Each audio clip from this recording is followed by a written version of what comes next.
नाशिकमधील TCS कंपनीतील महिलांवरील शारीरिक मानसिक अत्याचार आणि धर्मांतर प्रकरणामध्ये SIT पथक स्थापन करण्यात आलेले आहे। SIT मार्फत या गुन्ह्यांचा सखोल तपास केला जात आहे। आतापर्यंत एकूण 9 गुन्हे दाखल झाले आहेत आणि या 9 गुन्ह्यांमध्ये 7 जणांना अटक केलेली आहे। यामध्ये 5 पुरुष असून 1 महिला आहे।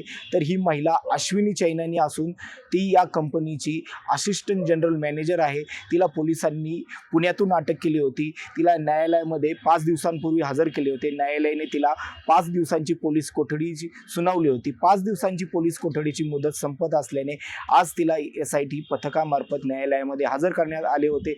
न्यायालयाने तिला आता 14 दिवसांची न्यायालयीन कोठडी सुनावली आहे। मात्र पोलिसांचा पोलीस कोठडीची हक्क अबाधित ठेवला आहे। या गुन्ह्यामध्ये दिवसेंदिवस नवीन माहिती समोर येत आहे। या गुन्ह्यातील जी महिलांना धर्मांतर प्रकरणाशी संबंधित आहे, निदा खान नावाची एक संशयित महिला आहे, ती या गुन्ह्यात अद्याप पोलिसांच्या हाती लागलेली नाही। ती फरार आहे। पोलिसांचे पथक तिच्या मागावर आहे। ती जर अटकेत आली तर या गुन्ह्याची आणखीन सखोल माहिती पोलिसांच्या हाती लागणार आहे।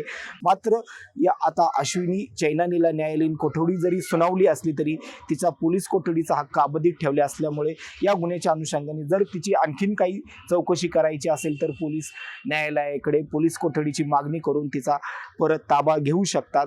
विशेष म्हणजे या गुन्ह्यामध्ये TCS कंपनीचे टाटा सन्सचे अध्यक्ष एन चंद्रशेखर यांनीही या धर्मांतर प्रकरण, शारीरिक आणि मानसिक अत्याचार प्रकरणाची सखोल चौकशी करण्याची घोषणाही केलेली आहे। त्यानुसार या TCS कंपनीची चौकशीही केली जात आहे।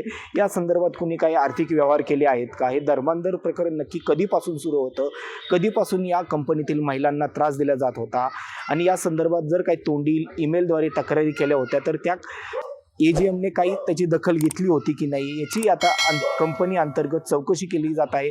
मात्र जोपर्यंत निदा खान पोलिसांच्या हाती सापडत नाही तोपर्यंत या गुन्ह्याचा सखोल उलगडा होणार नाही। कॅमेरामन भाऊसाहेब पवारसह सुशांत किरवे, माय महानगर, नाशिक।